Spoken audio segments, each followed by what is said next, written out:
पुढच्या विशेष बातमीकडे वळूया। राहुल गांधींनी एक लेख लिहून महाराष्ट्रातील 2024च्या विधानसभा निवडणूक निकालावरती प्रश्नचिन्ह उपस्थित केलेलं आहे। निवडणूक प्रक्रियेवरती आरोप करत निवडणूक आयोगाच्या भूमिकेवर सुद्धा थेट सवाल उपस्थित केलेले आहेत। तर राहुल गांधी यांच्या आर्टिकल बॉम्ब नंतर फडणवीसांनी लेखामधूनच जोरदार प्रत्युत्तर देत सर्व आरोप खोडून काढलेले आहेत। त्यामुळे राजकारणामध्ये सध्या आर्टिकल वॉरची जोरदार चर्चा सुरू झाली आहे। निवडणूक निकालावरून आर्टिकल वॉर, लेखाला दिलं लेखानं उत्तर। राहुल गांधींचे आरोप फडणवीसांनी खोडले। लेखाचं उत्तर लेखाने दिलेलं आहे, फॅक्ट्स अँड फिगर सहित दिलेलं आहे। त्याच्यामुळे मला असं वाटतं की आता तरी राहुल गांधी अशा प्रकारचं बोलणं सोडतील। काँग्रेस नेते राहुल गांधींनी केलेल्या आरोपांना राज्याचे मुख्यमंत्री फडणवीसांनी लेखाने उत्तर दिले। राहुल गांधींनी एक लेख लिहून महाराष्ट्रातील निवडणूक निकालावरती प्रश्नचिन्ह उपस्थित केलं। 2024च्या विधानसभा निवडणूक प्रक्रियेवरती आरोप करत निवडणुकीसंदर्भात निवडणूक आयोगाच्या भूमिकेवर थेट सवाल उपस्थित केला होता।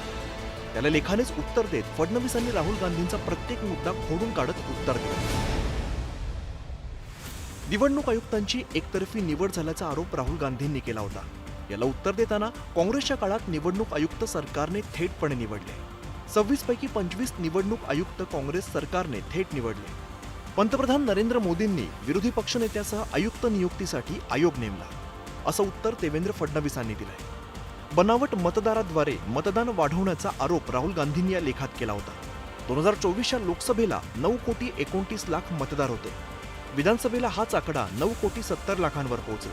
त्याला उत्तर देताना 2014 ते 2019 दरम्यान देशभर 63,00,000 मतदार वाढले। 2019 ते 2024 दरम्यान देशभरात 75,00,000 मतदार वाढल्याचं सांगत फडणवीसांनी हा मुद्दा खोडून काढलाय। महाराष्ट्रातील निवडणुकीत शेवटच्या तासात मतदानाची टक्केवारी वाढल्याचा आरोप राहुल गांधींनी केला होता। महाराष्ट्रात मतदानानंतर अचानक 7.83% मतदान टक्केवारी वाढणे ही इतिहासातील अभूतपूर्व घटना असल्याचं राहुल गांधींनी म्हटलं होतं। त्याला उत्तर देताना दिवसभर झालेल्या एकूण मतदानाची प्रति तास सरासरी टक्केवारी 5.83% आहे। त्यामुळे शेवटच्या टप्प्यात 7.83% इतकी वाढ झाली, यात विशेष काय असा सवाल फडणवीसांनी केलाय। लोकसभेला मागे राहिलेल्या 85 मतदारसंघात मतदार वाढल्याचा, 85 पैकी बहुतांश जागा एनडीएने जिंकल्याचा आरोप राहुल गांधींनी केला होता। मतदानाचा टक्का वाढला तिकडे एनडीए जिंकली हा दावा हास्यास्पद असल्याचं उत्तर फडणवीसांनी दिलं। माढ्यात शेवटच्या तासात 18% मतदान झालं, तिकडे शरद पवार गटाचा उमेदवार जिंकला।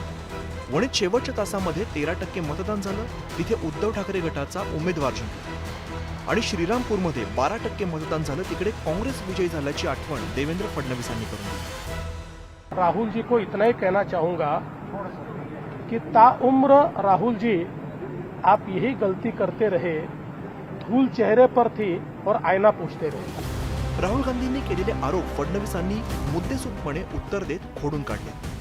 सत्ताधाऱ्यांनीही राहुल गांधींनी केलेले आरोप म्हणजे मतदारांचा अपमान असल्याचं म्हटलंय। या साऱ्या मोदीजींच्या निवडणुकीमध्ये जे खोटं बोलले त्याचा बदला महाराष्ट्राच्या जनतेने विधानसभा निवडणुकीमध्ये घेतला। लोकांनी झूटचा बदला घेतला। लोकांनी मोदीजींच्या विरुद्ध जे खोटं नरेटिव्ह पसरलं त्याचा बदला घेतला आणि विकासाला मतदान केलं। ज्यावेळेस त्यांच्या जागा जास्त निवडून येतात त्यावेळेस कोणतीच फिक्सिंग नसते, ज्यावेळेस आमच्या जागा निवडून येतात त्यावेळेसच फिक्सिंग असते। मला तरी असं वाटतं की हा मतदारांचा अपमान आहे, कारण की मतदार ज्यावेळेस मतदान करतो तो कोणत्याही पक्षाला किंवा कोणत्याही व्यक्तीला न बघता कोण आपली विकासाची कामं करणार आहे अशाच लोकांना तो निवडून देत असतो। फडणवीसांनी लेखाद्वारे राहुल गांधींना उत्तर दिलं असलं तरी सुद्धा काँग्रेस नेते आणि विरोधकांना ते पटलेलं नाहीये। देवेंद्र फडणवीसांनी पुन्हा एकदा खोटं बोल रेटून बोल, आता खोटं लिही रेटून लिही अशा पद्धतीचं काम केलेलं आहे।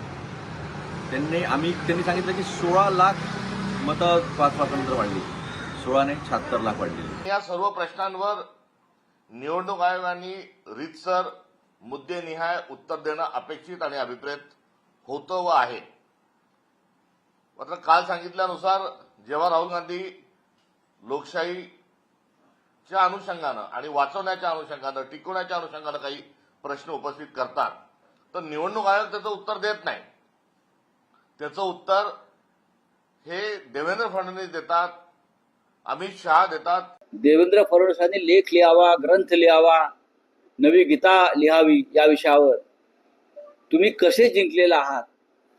तुम्ही एकनाथ शिंदे, अजित पवार महाराष्ट्रात, हे अख्ख्या जगाला माहिती आहे.